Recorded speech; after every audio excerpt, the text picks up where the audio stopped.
तो देखो, वीडियो शुरू होने से पहले ही मैं तुम्हें बता देता हूँ कि खाना खाते हुए इस मूवी को बिल्कुल भी मत देखना। एंड जहाँ तक बात रही मेरे वीडियो की, तो मैं ज्यादातर अवॉइड करने की कोशिश ही करूंगा। सो आज हम बात करने वाले हैं एक ऐसे हॉरर मूवी के बारे में जहाँ पर कोई भी जंप स्केयर्स तो नहीं है, बट इसका क्रीपी सीन्स, इसका सस्पेंस देखकर तुम्हें काफी मजा आएगा और इसका घिनौनापन देखकर तो भाई सच में काफी खराब लगता है। एंड मैंने तो सुना है कि इस मूवी को काफी सारे अवार्ड्स भी मिले हैं, तो चलो देखते हैं कि इस मूवी को देखना हमारे लिए वर्थ इट है या फिर नहीं।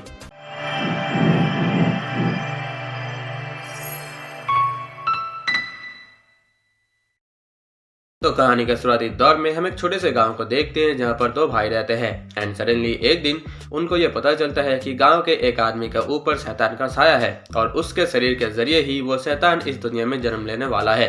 अब जैसे ही इनको ये बात पता चलती है तो गांव के कुछ लोग मिलकर उस आदमी को कहीं दूर ले जाकर फेंकने का डिसीजन लेते हैं, परंतु रास्ते में ही कब वो आदमी इनका गाड़ी से लापता हो जाता है इनको पता ही नहीं चलता। दे आर लाइक, ठीक है चलो, हम वैसे भी तो इसको फेंकने ही वाले थे, वो गिर गया, बस हो गया काम खत्म। बट इसके बाद वाले दिन से ही इनके आसपास के सारे लोग मरने लगते हैं। पेड्रो और जिमी अपने अपने घर जाते हैं और अपने फैमिली को लेकर कहीं और जाने का प्लान बनाते हैं। और यहाँ जिमी कहता है कि मैं मीर्था नाम के एक औरत को जानता हूँ जो कि इन सब मामलों में हमारी मदद कर सकती है। मीर्था कहती है कि अगर हम उस इंसान को मार दे जिसके शरीर के जरिए वो शैतान पैदा होने वाला है तो ये सब मामला ठीक हो सकता है। ये सब बातें हो ही रही थी कि तभी यहाँ पर पेड्रो की वाइफ आती है और उसके छोटे बेटे को उठाकर भाग जाती है। ये लोग उसे काफी ढूंढने की कोशिश करते हैं पर उसका कोई फायदा नहीं होता। एंड यहाँ पर मीर्था कहती है कि चलो, हमारे पास ज्यादा समय नहीं है, हमें आज ही उस शैतान को मारना होगा। अब इसके आगे तुम्हें यही देखना है कि क्या ये लोग उस शैतान को मार पाएंगे या फिर नहीं, या फिर वो शैतान इस दुनिया में आकर इन सब लोगों को ही मार देगा।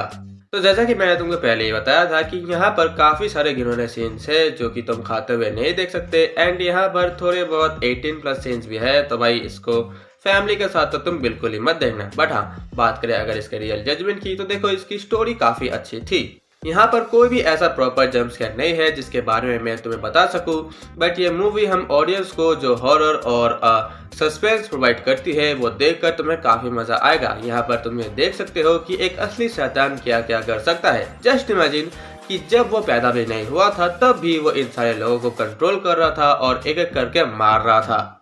यहाँ पर जिस तरह से जानवरों का इस्तेमाल किया गया है वो भी काफी कमाल का था। मूवी के एक सीन में हमें कुछ नियम बताए जाते हैं कि किन किन चीजों से शैतान हमारी ओर आकर्षित होता है ज्यादा से ज्यादा, और उनमें से एक नियम यह भी था कि जानवरों के ज्यादा पास नहीं जाना है। अगर तुम जानवरों के ज्यादा पास जाओगे तो तुम्हारा हाल बुरा हो सकता है, और इस नियम का इन्होंने भरपूर तरीके से इस्तेमाल किया है। जिस तरह से रूइस की मौत होती है और उसके मरने से पहले हमें उस बकरी के साथ जो सीन दिखाया जाता है वो काफी अच्छा था। इस सीन में रूइस सिर्फ उस एक बकरी को मारने की कोशिश करता है पर वो बकरी इत्तू सा भी नहीं डरती। शायद वो बकरी अंदर मन में ये कहती है कि कम ऑन, चला गोली, अगर तू मुझे अभी मार देता है तो बाद में वो शैतान तुझे मार देगा, और अगर तू मुझे अभी नहीं मारता है तो मैं इसी वक्त तुझे मार दूंगा। भाई क्रेजी यार। अब अगर बात करें मेरे फेवरेट सीन की, तो जब पेड्रो की वाइफ उसके छोटे बेटे को उठाकर भाग जाती है और बाद में जिमी उसे ढूंढने जाता है, तो वहां पर हम ये देखते हैं कि पेड्रो की वाइफ अपने ही बच्चे को कच्चा चबाकर खा रही है। देखो, इस मूवी में काफी सारे ऐसे सीन्स आएंगे जहां पर तुम ये 100% प्रेडिक्ट कर सकते हो कि भाई हाँ, अब इसके बाद ये वाला कैरेक्टर या फिर ये वाला जानवर कुछ ये करेगा या फिर वो करेगा। बट फिर भी यहाँ पर ये लोग कुछ ऐसा करेंगे जो कि तुमने कभी भी नहीं सोचा होगा। एंड जब ये सब कांड हो ही रहे थे तो पूरे मूवी के बीच में मैं सिर्फ यही सोच रहा था कि अगर एक बार पेड्रो का एक और बेटा जो कि अपाहिज है वो ठीक हो गया ना, तो भाई फट के 4 होने वाली है। एंड गेस व्हाट, ये होता भी है, पर इन्होंने उस सीन को अच्छी तरीके से दिखाया भी नहीं। मैं इस सीन को लाइक भी कर रहा था, हेट भी कर रहा था at the same time. And इस मूवी की एंडिंग भी तुम्हें थोड़ा सा डिसअपॉइंट करेगी। लाइक हमें उस डीमन के बारे में इतना सब कुछ बताया गया, हमें उसकी इतनी पावर्स देखने को मिली, पर फिर भी इसकी एंडिंग उतनी अच्छी नहीं थी मेरे हिसाब से।